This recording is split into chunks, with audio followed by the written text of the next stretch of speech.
C'est vraiment quelque chose d'extrêmement compliqué. Et en fait, qu'est-ce que nous faisons? On efface le nom d'Hachem,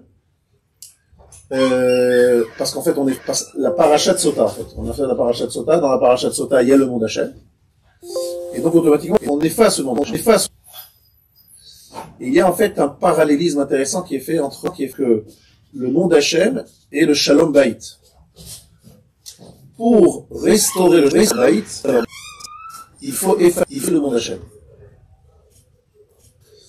Je vais vous raconter d'abord commencer par une petite histoire. Ça, on va se concentrer. Après, il y a un jour le Rav Vosner qui a eu une question. La question qu'on lui a posée, on lui a dit, c'est une femme qui a eu un petit garçon et c'est le premier enfant.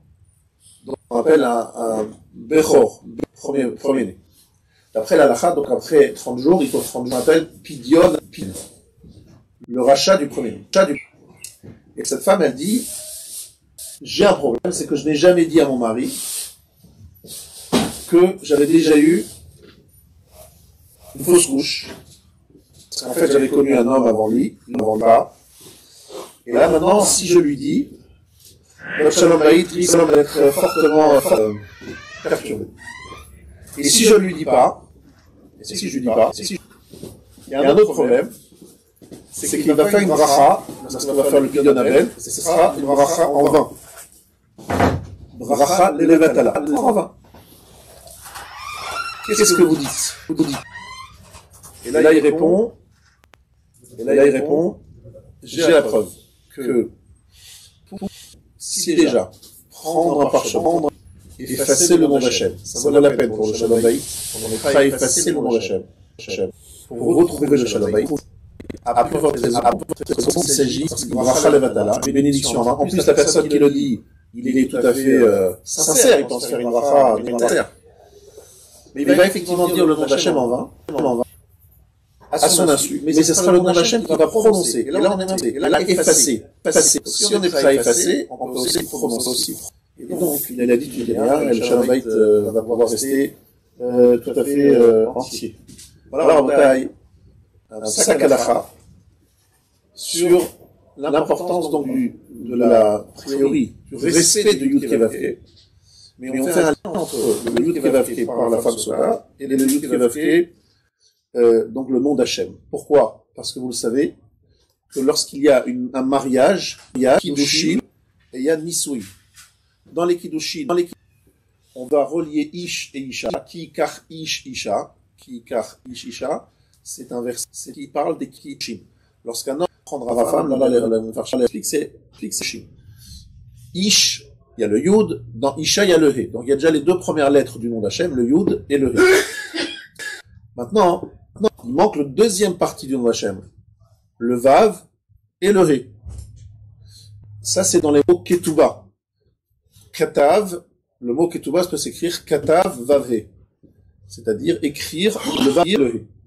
Lorsqu'on écrit le Vav et le He, dans la Ketouba, on complète le Yud et le He de Ish et Isha, et on a Yud et Vav Ke. C'est-à-dire, lorsqu'on passe de Kiddushin à Nisuin, la Ketouba c'est le moment des Nisuin, on arrive à Yud Ke Vav Ke entier.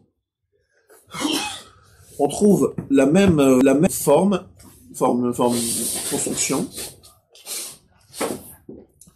lorsqu'il s'agit par exemple du Shabbat. Le Shabbat c'est écrit Vayerev vayivoker vayom hashishi vayichulu hashamayim.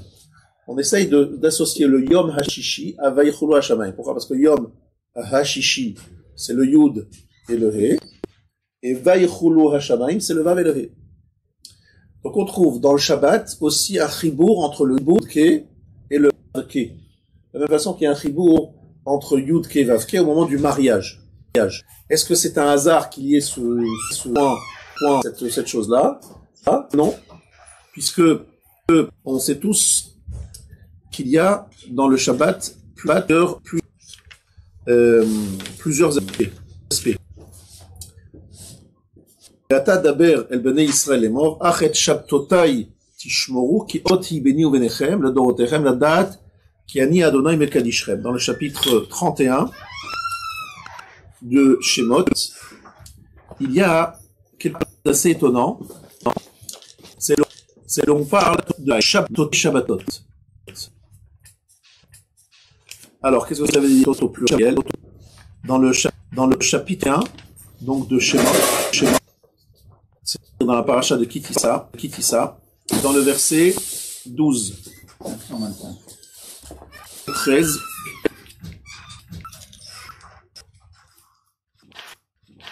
on nous dit la chose suivante. Donc maintenant, et toi, quant à toi, parle aux enfants d'Israël en disant, vous devez observer mes Shabbat, car c'est un signe entre moi et vos générations pour savoir que je suis Hachem, qui vous sanctifie.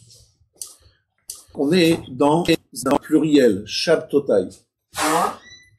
Et puis après, on répète, mais plus tard, dans Vesha, Merouven et Israël, toujours dans l'Israël chapitre, Béni ou Ben Israël, Ot hi le Olam. C'est encore une fois, on répète le mot Ot. Béni, Ot hi le Olam. La première fois, c'est écrit Ot hi benichem. C'est un signe entre moi et vous. La deuxième fois, c'est pas écrit un signe entre moi et vous. Par contre, c'est écrit Veshamru Ben Israël et Tahash Shabbat, La'asot et Tahash Shabbat le Dorotam Beritola. Il y a un singulier qui a suivi un pluriel. Il y a Shabtotai au pluriel et il y a Shabbat au singulier. Donc la question est de savoir pourquoi on ne passer d'un pluriel à un singulier. Et pourquoi on parle de Shabtotai au pluriel. Alors, ici, il faut savoir que dans le Shabbat, il y a deux aspects qui sont complémentaires, qui sont celui du Shabbat qui est présenté dans les Aseret Adibrot de Yitro, et le Shabbat qui est présenté dans les Aseret Adibrot de Vaetra. La différence principale entre les deux, c'est la raison pour laquelle on fait Shabbat. Est-ce que c'est Shabbat en souvenir de Shechet Yamim, jour, Asa Hashem et Hashem et Arel, soit Hashem a fait le ciel et la terre, ou Vayom le septième jour il se repose, ou bien, c'est un Shabbat qui n'est pas de la création du monde, mais c'est Zecher Liyetziat Mitzrayim, souvenir de la sortie d'Égypte. En souvenir de la sortie d'Égypte, j'aurais expliqué, c'est parti d'Égypte, la Kadosh Baruch Hu nous a pas sorti d'Égypte pour nous faire un petit tour du tourisme, il nous a sorti.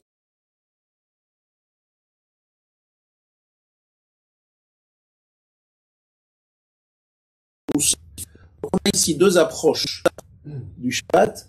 Une Shabbat qui est en souvenir, qui rappelle, et qui est une sorte de Yesod Haïmouna, un fondement de l'Haïmouna, qui rappelle que le Shabbat est là pour rappeler la création du monde. Et il y a un autre Shabbat, un autre aspect du Shabbat, en souvenir, il est sorti d'Égypte, et là, le sujet est diffusé. Là, il s'agit de nous enseigner autre chose. Le Shabbat est là pour le Shabbat sanctifié. Il y a des conséquences. Vous voyez dans la tefila que vous dites soir, Shabbat matin et Shabbat après-midi, vous avez trois types de tefilot. La tefila de vendredi soir, c'est Vayechulu. La tefila de Shabbat matin, Ismach Moshe. Et la tefila de Shabbat après-midi, Chad Echad Veshimcha Echad. Quel est le thème de ces trois tefilot? Création du monde. Shabbat matin, Torah. Yismach Moshe maintenant très il reçoit les luchot. Et qu'est-ce que ce luchot? Il a le visage lumière. D'accord. Troisième étape, c'est Shimcha Echad. On rappelle quoi? La fin du temps, c'est-à-dire le jour où Akadosh Baruch Hu se dit comme Echad. Donc on a trois aspects du Shabbat, et qui sont d'ailleurs, on va dire, on peut les retrouver aussi dans la parle de la fin de la bracha, Veyanuchuvo, Veyanuchuva, Veyanuchuvam. On remarque l'histoire et le Shabbat matin et le Shabbat après. On ne parle pas de la Shabbat, Go, Ba et Bam, c'est-à-dire masculin, féminin. Donc c'est vrai que le présente beaucoup des aspects différents. D'accord.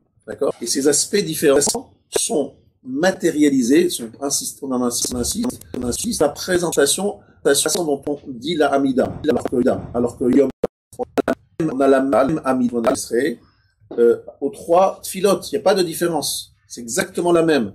Le Shabbat, on fait une différence entre les trois Hamidot, pour rappeler qu'il y a trois Shabbatot qui sont référents. Le Shabbat de la création du monde, le Shabbat de Matan Torah, et le troisième Shabbat, il est Atid Lavo à la fin des temps. C'est pour ça qu'il y a trois dimensions du Shabbat. Le Shabbat, j'ai expliqué, mais moi je vous rappelle la question du départ. Pourquoi fait-il ce point d'association, de liaison entre le Shabbat et le mariage? Puisque le Shalom Bayit de la femme Sota est garanti grâce à l'effacement de Yud. D'accord? C'est grâce à lui qu'on arrive à ça veut dire que le Shalom Bayit s'installe grâce au Yud installé dans Yud Kele Ivavé de Vayichulu Hashamayim. Et on retrouve cette même dans le Shabbat. Yom Hashishi Vayichulu Hashamayim. Donc c'est intéressant de voir le point commun. Ce shiur, il essaye de montrer à travers comment comprendre Sota en fait. On va essayer d'à travers sur du Shabbat comprendre ce qui se passe exactement dans le cours des Nisuin et où il y a les choses.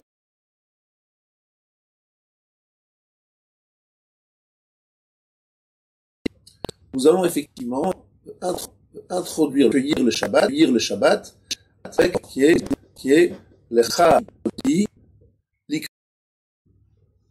Donc, d'aller à la rencontre de la Kala. Alors, de qui s'agit-il? Dodi, l'ami. Et qui est la Kala? Faites des présentations. C'est qui doit se marier là? C'est qui le Chadod? On dit ça chaque vendredi soir, mais est-ce qu'on comprend ce que l'on dit? Alors, les Bnei Israël, non. Le Chadodi, l'Ikra Kala. C'est la Shechina avec le Shabbat. On veut faire le lien entre la Shechina et le Shabbat. Le Chadodi, l'Ikrat Kala. On veut faire le lien entre le Shabbat et la Shechina. Dodi, mon ami, parce que c'est nous qui parlons. C'est nous, Dodi, l'Ikrat Kala. C'est mon ami, c'est mon Shechina, donc, et la Kala, c'est le Shabbat. Donc il y a un Khatan et une Kala, la Shechina et le Shabbat. C'est ça le lien qui va faire Chadodi, l'Ikrat Kala. C'est étonnant, en se demandant exactement c'est quoi l'histoire, c'est quoi l'idée, Alors ici il y a deux mots qui sont des mots qui sont les clés et qui en même temps vont expliquer le Shabbat et la femme Sota. C'est Zachor ve Shamor. Deux mots. Comment c'est écrit dans le Chadodi? Shamor ve Zachor echad. N'est-ce pas, on va le dire ça tout à l'heure. Shamor Shachor B'dibur Echad. Je vous rappelle le contexte. Dans les premières tables, on dit Zachor. Dans les deuxièmes tables, on dit Shamor. Et les sages disent B'dibur. Alors, je ne comprends pas. Qu'est-ce qu'il a dit Hachem? Il a dit Zachor ou il a dit Shamor? Il a dit capitaine. B'dibur Echad. Dans une seule parole. Alors, on ne comprend pas ce que ça veut dire. Ça veut dire qu'en fait, les deux sont les deux facettes d'une même face. C'est-à-dire que le Shabbat est composé de Zachor et de Shamor. Et de Spa. B'dibur Echad, il a été me'ached, Zachor et Shamor.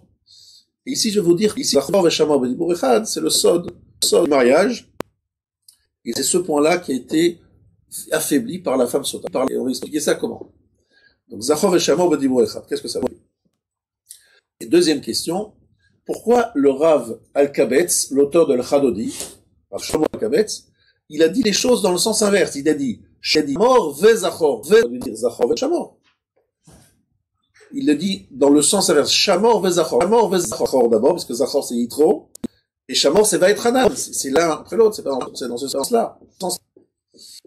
Donc il y a une volonté ici de dire Shamor, de dire Shamor. Pourquoi? Parce que nos sages nous disent que Shamor, c'est le vendredi soir. Et Zachor, c'est le Shabbat matin. Qu'est-ce que ça veut dire que c'est vendredi soir, c'est Shabbat matin? Qu'est-ce que ça veut dire cette notion de Shamor et de Zachor? Alors, il faut savoir que Zachor, c'est très proche du mot Zachar, d'accord? Donc, c'est facile à se rappeler, Zachor, Zachar. Et Shamor, c'est pas proche du tout du mot Nekeva, mais au niveau du sens, il y a une lien, c'est que Shamor, Shmira, c'est préservation, garder, D'accord? Et Nekeva, c'est un niveau Nekev, du trou, c'est-à-dire celui qui contient le Keli qui reçoit, et qui donc protège d'une certaine façon, reçoit ce qui était donné. Évidemment, c'est une allusion biologique de la relation entre un mâle et une femelle. Le mâle, il donne, et la femelle, elle reçoit. Donc, le chamor du vendredi soir, la notion de shmira, elle rappelle plutôt le respect du Shabbat, c'est-à-dire conserver l'esprit du Shabbat, c'est-à-dire ne pas porter, ne pas transgresser Shabbat d'une façon ou d'une autre. Ça, c'est chamor. Se préserver de la transgression. Ça, c'est plutôt vendredi soir, et c'est plutôt le féminine. On va expliquer dans quelques instants pour quel point. Chaque matin, Zachor, c'est la partie masculine. Alors, on peut se demander, masculin, je vais expliquer le rapport. Alors, la femme, elle reçoit. Et le côté masculin, c'est celui qui donne. Comme dans le physiologiquement, ça se passe comme ça. L'homme, il donne, et la femme reçoit. Ainsi, dans le Shabbat, il y a une partie Shabbat où il y a, entre guillemets, un don, une active, et une partie de préservation. Donc, arrive vendredi soir, c'est commencé par Shamor, parce que vendredi soir arrive, on est un peu de la semaine, il faut faire une coupure. Il faut arrêter de penser, d'agir, donc on est beaucoup dans la shmira. Stop, arrêtons-nous, la machine est lancée depuis 6 jours. Il faut l'arrêter à l'entrée de Shabbat. Il y a une vraie notion de shmira qui est pas facile, pas particulièrement vendredi soir, mais c'est lié évidemment pas seulement à cela, c'est lié au fait que c'est l'obscurité et la nuit. La nuit, c'est justement la partie que l'homme doit apprivoiser, transformer, la partie obscure sur laquelle il faut travailler. Donc c'est ce qu'on appelle la shmira. Garder, c'est-à-dire essayer de préserver, en faire en sorte que l'obscurité ne nous remplisse pas. Pour le concret et facile pour nous, c'est pour dire que le Shabbat doit être préservé dans son intégrité, ne pas se laisser emporter par la semaine, préserver la Kedusha du Shabbat. Le Shabbat, on va à la synagogue, on écoute la paracha. C'est Zachor, c'est Shabbat Matan Torah qui est cité, c'est un Shabbat qui vient donner, c'est là où on va se renforcer spirituellement à travers le message paracha, du discours du Rav, etc. On va se renforcer à travers la tfila en commun. On est là pour se renforcer. C'est Zachor. D'accord? Ça, c'est le deuxième aspect du Shabbat. C'est une partie active où il faut donner. Mashpia et Mushpa. Le soir, c'est plutôt préservation. Et le matin, c'est donation. D'accord? Zachor veshamor. Bedibur echanem. Arrive l'après-midi. On est à Ta'echad. C'est-à-dire, on réunit Shamor et Zachor. C'est vendredi soir, Shamor, Shabbat matin, Zachor, Shabbat après-midi, Shamor, Zachor, Bedibur Echad. On a magnifique. Maintenant, Rabotai, vous remarquerez qu'il y a une halakha, vous le savez sans doute cette halakha, de prendre 2 pains, Shabbat, 2 pains entiers, et on met un pain sur l'autre, ou un pain à côté de l'autre, et on choisit soit celui d'en haut, soit celui d'en bas. Que dit le Shulchan Aruch dans le Siman Resh Ayin Dalet? Il nous dit, Botsea al shte kikarot, shlemot, il faut donc des pains entiers, sheoches shteen beyado, ou Botsea hatartona. Le Mechaber dit qu'il faut rompre la chalak qui est en bas. Ajoute le Ravka belel Shabbat. C'est spécifiquement le vendredi soir. Aval beyom Shabbat, o belel yom tov, botsea la eliona. Mais si c'est le vendredi Shabbat, c'est-à-dire Shabbat matin, ou bien la nuit du yom tov, il va rompre le chalak, le haut. Vatamru al derech ha-Kabbalah. La raison est selon la Kabbalah. C'est très rare que le Rama, il dit ce genre de phrase. Il dit pourquoi faire en haut, en bas, c'est quoi ce truc? Et pourquoi il ajoute? C'est parce que la Kabbalah le dit de faire, parce qu'en fait, il y a un petit problème halachique. C'est que normalement, on est censé faire toujours laquelle. Logiquement, nous devrions faire d'après la halakha. Celle d'en haut ou celle d'en bas, d'après la logique, d'après la classique. C'est celle qui est la plus accessible, celle d'en haut. Pourquoi? En ma'avir, en la mitzvot. On ne passe pas sur une mitzvah. Donc celle qui se présente en premier, c'est celle d'en haut. Donc c'est normalement celle-là qui devrait être prioritaire. Or, on commence par celle d'en bas. Donc, qu'est-ce qu'on fait pour répondre à ce problème? On rapproche un petit peu celle d'en bas, de manière à ce qu'elle se présente en premier. D'accord? Mais donc, on prend celle d'en bas vendredi soir, et celle d'en haut Shabbat matin. Voilà ce qui reste en conclusion. Alpi Kabbalah.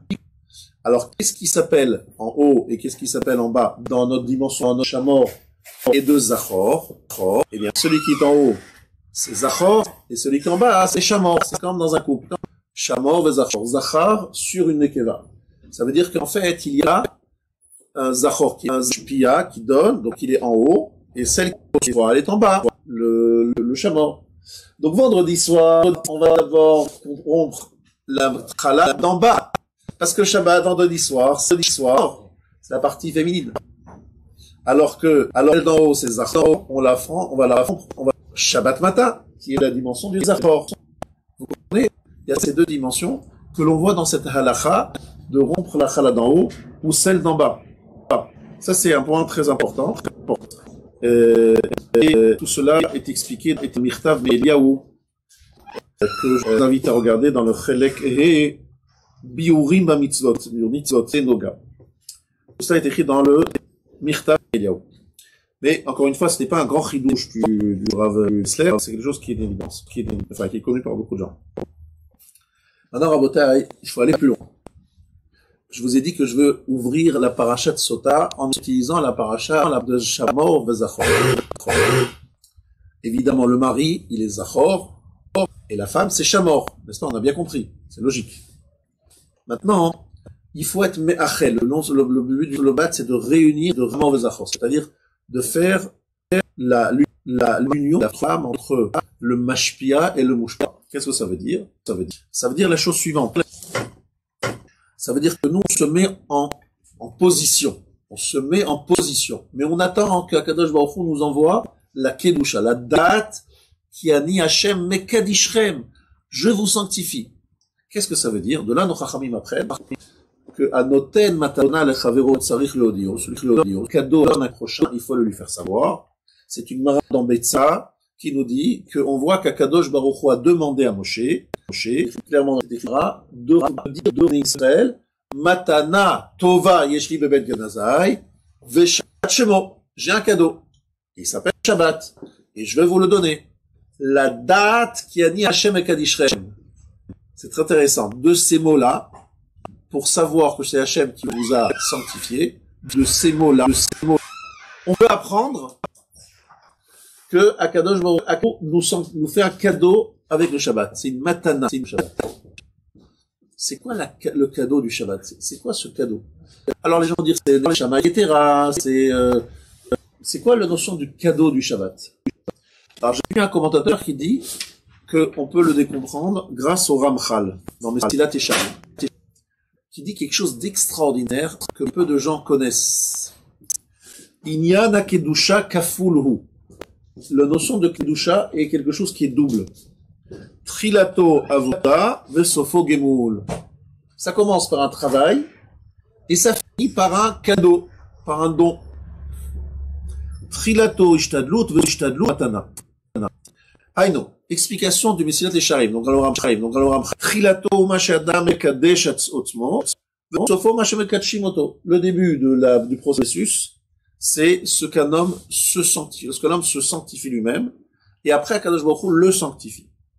En fait, il va expliquer, il cite une mara dans Yoma, Adam Me'at, Mekadshim Oto Harmo, Milemata, Mekadshim Oto Milmala. Me fourrage dans la Gemara dans Yoma d'Aflamet Tête, c'est que un homme se sanctifie un peu ici, Akadosh Baruch Hu le sanctifie beaucoup d'en haut.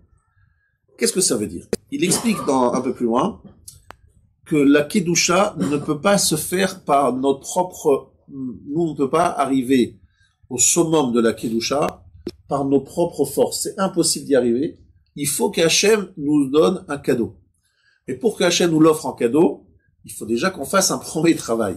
Et le premier travail, Nivdal veneetak minachomriyut legamre. Et un homme doit s'éloigner de la matérialité entièrement. Il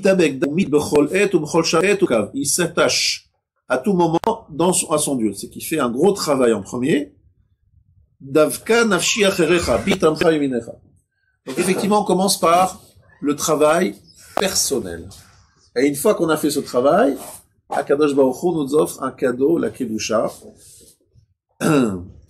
Donc on va prendre, tout simplement, on va dire, c'est quelqu'un qui se concentre, il veut donner, il veut se rapprocher d'Hachem. Et après, Akadosh Baruch Hu lui donne un cadeau, la Kedusha. C'est quoi la Kedusha? C'est la capacité, même lorsqu'il mange, même lorsqu'il est avec sa femme, d'être tout le temps, associé à Kadosh Baruch Hu. C'est pas normal, c'est pas facile, c'est pas possible. La nature humaine, elle est contre cela. Mais si tu as fait le travail de prendre le minimum, etc., de faire la Kedusha personnelle, Akadosh Baruch Hu t'offrira en cadeau le fait qu'à tout moment, même au moment où tu es en train de manger et de faire des choses très matérielles, Akadosh Baruch Hu te donne un cadeau, c'est que ça devient spirituel. Ça devient un moment de chibour, de lien avec Akadosh Baruch Hu. Ça veut dire que on a trouvé Akadosh Baruch Hu t'offre un cadeau. C'est ça la matana du Shabbat. La date qui ani Hashem et Kadishrem. Akadosh Baruch Hu vous offre la Kedusha du Shabbat en cadeau. C'est-à-dire, même si c'est pas la nature, toute l'année, on peut pas, toute la semaine, c'est pas facile à obtenir. Mais le Shabbat, Akadosh Baruch Hu nous fait ce cadeau. Il nous sanctifie d'en haut. Est-ce que c'est clair? Ça, c'est le matana qu'Akadosh Baruch Hu veut donner. La date, c'est le fourrache. Maintenant, c'est très intéressant. C'est que le mot utilisé, c'est date. Or, da'at est un mot qui veut dire deux choses qui ont l'air très éloignées l'une de l'autre. Adam, yada et Chava ishto. L'homme a connu sa femme Chava. Il s'agit d'une relation intime. D'accord? D'une relation intime. C'est ça, yada. Il est allé avec elle. Et le mot yedia da'at, la date qui a né Hashem et Kadishrem, parle d'une perception très éloignée, très forte de la Kedusha, une relation avec Hachem très intime. Donc on comprend pas qu'on utilise le même mot pour dire deux choses qui ont l'air antinomiques, voire opposées. La yedia d'un homme qui va avec sa femme et le date qui veut dire le lien avec Hachem. Enfin, ça n'a. Alors le point commun, c'est chibour, le lien qui se fait entre les deux. Mais ça veut dire la chose suivante. Écoutez bien, c'est quelque chose de nifla. Toute la parasha de Sota, elle est ouverte par deux mots. Et ces deux mots, je trouve qu'on n'en parle pas assez. On en parle, mais peut-être pas assez. On met pas assez le là-dessus. Donc, je vous invite à regarder dans Parashat Nasso, sur Parashat Sota. Donc, vous le savez très bien que c'est à la page 798. Daber el Bani Israël, Vermart Aleem, Ish kitiste ishto malabomal. Donc, un homme. Donc, on répète que la traduction en français c'est tout homme, mais c'est écrit ish deux fois. Rashi explique pourquoi c'est écrit deux fois le mot ish. Donc au chapitre 5, verset 12, ish, la metra shemoeled bishnaim, de ish milchama shel mala ve isha milmata. Elle va profaner, elle va être traître par rapport à deux hommes. Le ish milchama, l'homme de la guerre, qui s'appelle Akadosh Baruch Hu, qui s'appelle Ish Milchama, et c'est quoi le deuxième Ish? Isha Milmata, et son mari. C'est-à-dire qu'on écrit deux fois le mot Ish pour nous dire que, attention, la femme Sota, elle trompe deux hommes. Elle trompe son mari, et elle trompe le Ish Milchama. On cite le mot de Ish Milchama qui est dans la Shira. Ish Milchama, tout le monde connaît cette phrase, puisqu'on lit la Shira tous les jours. Ish Milchama, c'est Hachem. Incroyable qu'une femme Sota est une femme qui est traître, qui va tromper deux hommes. Mais c'est quoi le deuxième homme, Hachem? Qu'est-ce qu'il va faire ici? Chaque mariage, il y a trois personnes dans ce mariage. Il y a l'homme et la femme, et il y a Kadosh Baruch Hu. Pas seulement parce que le Yud et le He de Ish Veisha, mais c'est pas juste un drash de Rabbanim pour soi Chouba. C'est que le Yud et le He de le ça veut dire qu'il y a un vrai associé. Et lorsqu'une femme est infidèle, elle est infidèle à deux hommes. Akadosh Baruch Hu dit, moi, je suis dedans, je suis dans le mariage. Je suis invité. Je fais partenaire de ce mariage. C'est ça pour ça que le rabbin vient, il fait la bracha, qu'on fait le kiddushin, qu'on est machin, qu'on est 10, qu'on fait toutes sortes de choses, pour bien marquer qu'on est plusieurs dans ce mariage. Parce qu'en fait, pour que le mariage puisse être un bon mariage, il faut qu'il y ait un deuxième homme dans le mariage, c'est Akadosh Baruch Hu. Ish. Mais on utilise le mot Ish Milchama. Ah là là, c'est quoi Ish Milchama? C'est intéressant qu'on cite justement le mot Ish Milchama. Pourquoi Rachid dit Ish Milchama? Parce que c'est écrit Ish. Mais pourquoi juste Ish Milchama? Ish Milchama, c'est Akadosh Baruch Hu qui fait la guerre. À qui? Aux Égyptiens. N'est-ce pas? Ish Milchama. Il fait la guerre aux Égyptiens. C'est cet homme-là à quel on fait allusion lorsqu'il y a une femme sota. Ish Milchama Akadosh Baruch Hu. Quel rapport? C'est qu'Akadosh Baruch Hu, Ish Milchama, c'est celui qui se bat contre les forces du mal. C'est celui qui se bat contre les ennemis d'Israël. C'est celui qui protège Israël de toutes ces attaques extérieures. Akadosh Baruch Hu, dans un mariage, il protège, il est là pour protéger le couple de tout regard extérieur. Il faut absolument, parce que c'est quelque chose qui est au-delà des lois, fait remarquer que cacher zivugam, la relation avec un couple, c'est plus dur que Kriyat Yamsouf. Vous savez tous, dans Sota au début, justement, c'est dans Sota en plus, la Seret Sota. Cacher zivugam Kriyat Yamsouf. Or, on utilise Ish Milchama. Deuxième rapport avec Kriyat Yamsouf. C'est incroyable. Pourquoi Kriyat Yamsouf? Pourquoi est-ce qu'on fait un lien entre le mariage et Kriyat Yamsouf? Vous avez entendu beaucoup de rachot sur les choupotes, mais je ne sais pas si vous êtes très concentrés. Vous pensez plutôt à autre chose lorsque vous êtes sous la choupa. Qu'est-ce que ça veut dire, le lien entre Kriyat Yamsouf et le mariage? Kriyat Yamsouf, Akadosh Baruch Hu, il est là, il fait la guerre aux Égyptiens, on passe à travers la mer, etc. Comme je l'ai expliqué ici de très nombreuses fois, Kriyat Yamsouf, c'est un symbole extraordinaire sur la relation avec l'eau. L'eau, je vous rappelle que c'est Olamazé, ce monde matériel. Selon le Rav Chaim Vital, je ne vais pas expliquer pourquoi encore une fois, l'eau est symbole du Ta'avot Olamazé, les passions pour ce monde.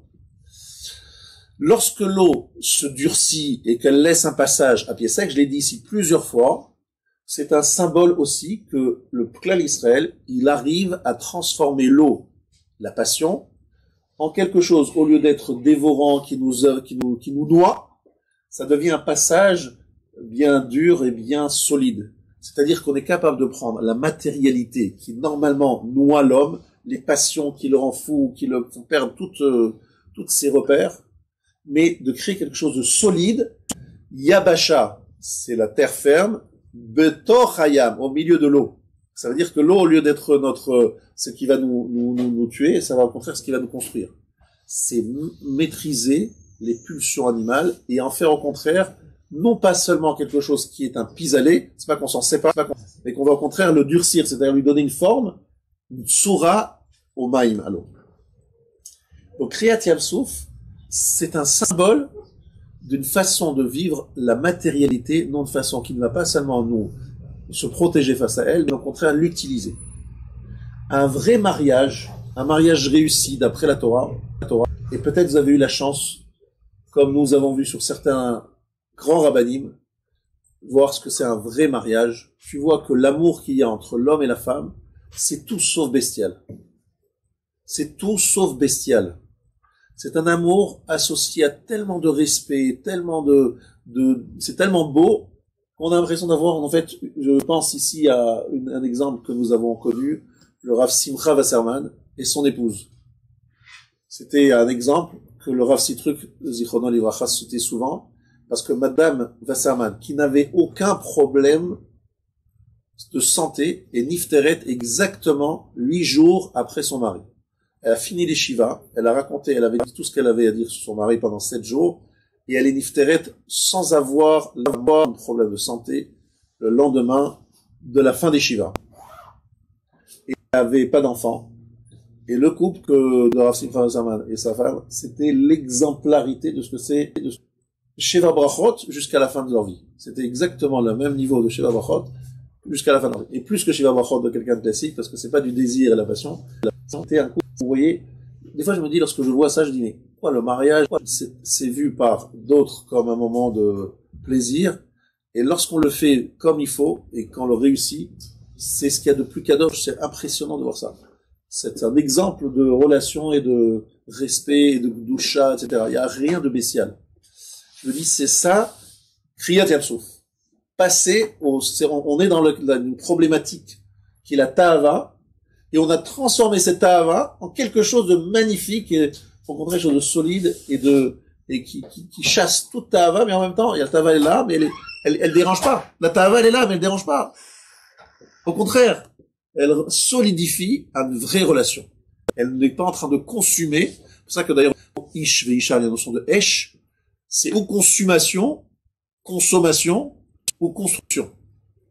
C'est-à-dire, ou on consume, on consomme, on se détruit l'un l'autre, on s'utilise l'un l'autre, soit on construit. Et cette construction, c'est Kriyat Yam Souf, et Rashi nous dit Ish Milchama. Il fait référence à Kriyat Yam Souf pour nous dire voilà ce que c'est un bon couple. Ici, c'est l'inverse. Ici, c'est la femme sota qui a utilisé, qui a complètement raté son mariage. Alors, je voudrais dire, aujourd'hui, c'est pour ça que je suis venu ce matin, je voudrais faire une relation entre la femme sota, cette problématique, donc cette relation entre un homme et sa femme dans la femme sota, et le Shabbat. En disant que le Shabbat, il y a aussi un mariage entre Akadosh Baruch Hu et le Shabbat. Parce que vous le savez, comme le dit le Midrash, chaque jour, il a son partenaire.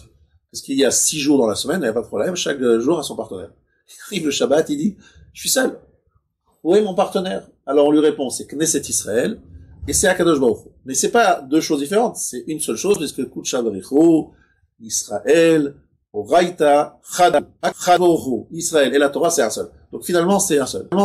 Ce qui se passe le Shabbat, qu'il y a une volonté de réunir, symbolisée par les 2 bougies qui rentrent dans lequel on rentre dans le Shabbat. Shamor, on met 2 bougies entre le Shabbat. 2 bougies Keneged Shamor, un Keneged Zachor. Et à Havdalah, qu'est-ce qu'on fait? On dit non, surtout pas 2. Il faut réunir les 2 mèches, mais avoir quand même 2 mèches, mais les réunir. Et vendredi, ils sont séparés, et le Shabbat le soir, elles se réunissent.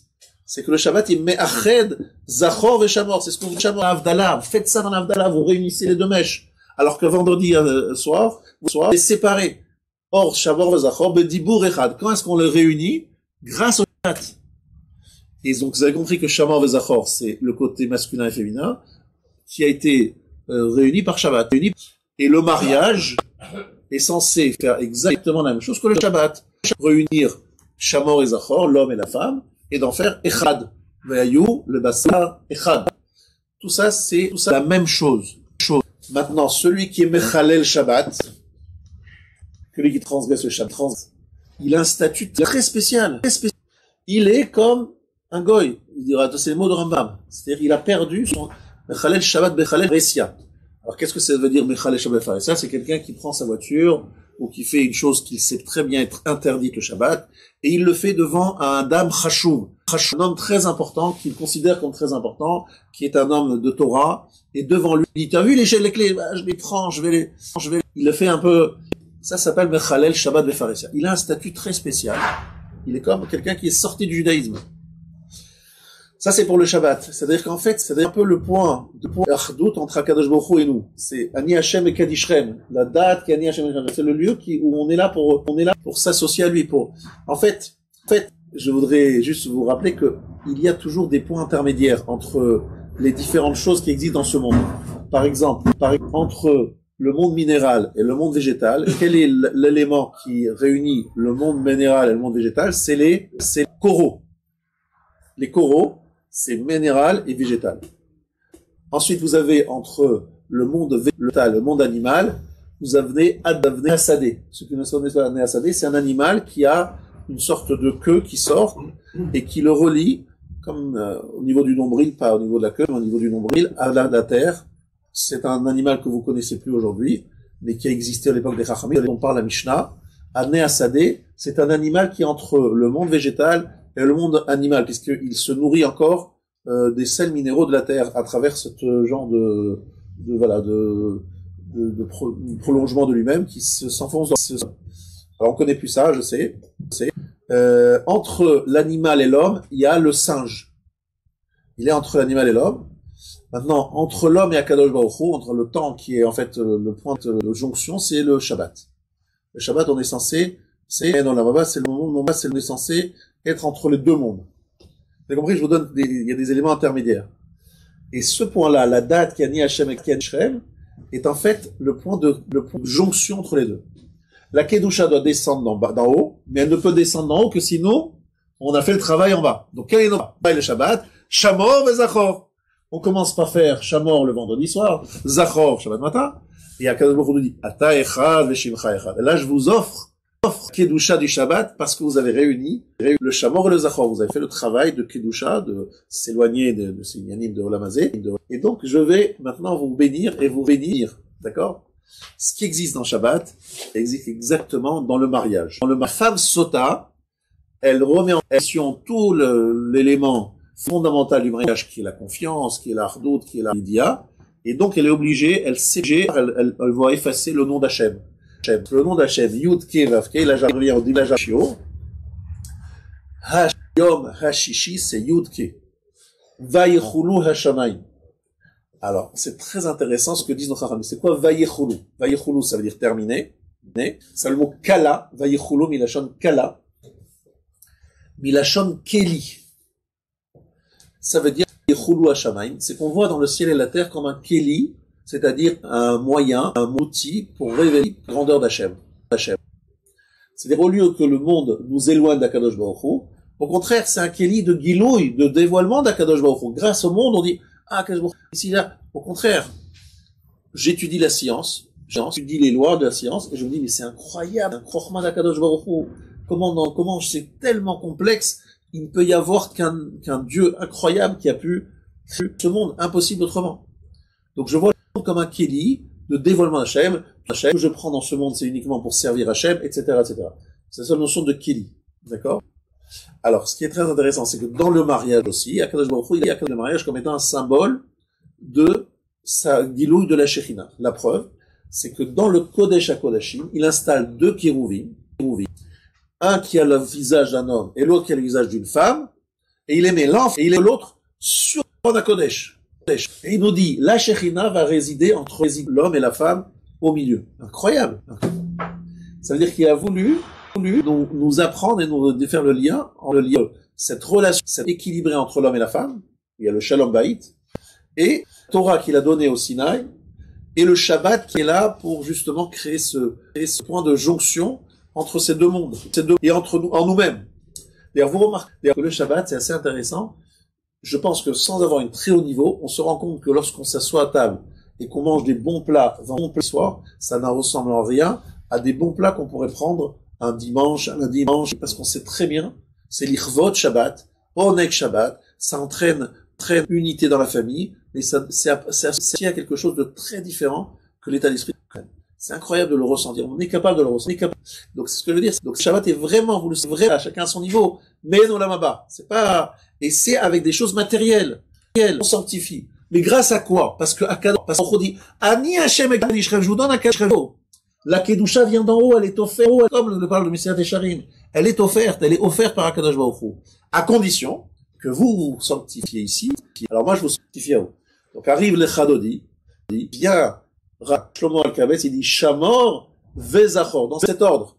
Shamor d'abord vendredi soir, Zachor Shabbat matin, c'est dans cet ordre-là qu'il dit, Bedivulchad, en son seul ordre, et il dit le Chadodi l'Ikrat Kala. Fait en sorte que le Shabbat et Akadosh Baruch Hu se réunissent. Et nous, on est où dans cette affaire? Attention, et nous, justement, nous, on crée le Shabbat, on est dans la dimension shabbatique, et à ce moment-là, on bénéficie de la Kedusha, de la Shekhinah qui vient rejoindre le Shabbat. Et nous sommes avec la Shekhinah Echad, grâce justement, Kudsha B'richu, Israël Voraita Chadou. On se réunit, et cette Achdout-là qui apparaît le Shabbat, c'est ce qui nous permet de rejoindre Hashem Echad, lui il est Echad, Ata Echad, Veshimcha Echad, Umi Ke'amcha Israël, Goy Echad Ba'aretz. On a la capacité de réunir, de rendre Echad. Ça, c'est notre force. Echad. Le mot Echad, comme dit le Maharal, Aleph, c'est Yaakov, Chet, c'est les 8 fils qui sont fils de Léa, plus 2 de Yaakov, plus 2 de Rachel, et les 4, c'est les enfants des Zilpilba et Zilpa. Donc on a ici le clan Israël dans Echad. En fait, il faut bien comprendre ici que ce que j'ai voulu ici, c'est vous faire comprendre que la notion même du Yud Ke Vav Ke qui doit être réuni, du nom d'Hachem qui doit être réuni, c'est qu'en fait, Akadosh Baruch Hu, avec ces 4 lettres du nom d'Hachem, il veut résoudre Echad, Hachem, Echad. Yud Ke Vav Ke, c'est pour arriver à Echad. Une femme, Sora, est une femme qui va à l'encontre de Echad, entraînée par le Yud Ke Vav Ke. Quel Yud Ke Vav Ke? Hachem Ish Milchama. Ça veut dire Akadosh Baruch Hu il est appelé le deuxième Ish dans ton mariage. Il a voulu qu'à travers ton mariage, puisque lui, il est associé à ton mariage, il réunisse l'homme et la femme par la Kedusha qu'il nous offre, parce que nous, on fait des efforts de notre côté, mais dans le mariage aussi, Akadosh Baruch Hu nous offre une forme de Kedusha, si on fait ce qu'il faut, et il réunit l'homme et la femme de façon incroyable, sans que ça soit quelque chose purement de ta, mais quelque chose au contraire, quelque chose de Kedusha. D'accord? Si la femme sota fait ce qu'elle fait, elle casse complètement ce binyan, cette construction-là. Et le Shabbat, c'est exactement ce qu'Hachem nous demande de faire. Shamar vezachor, yudke vavke, réunir tout cela, et si on y arrive, alors on est à Ta'echad B'Shem Echad. Voilà ce que je voulais expliquer aujourd'hui, et je vous souhaite Shabbat Shalom à tous. Rabbi Hanana ben Akashom,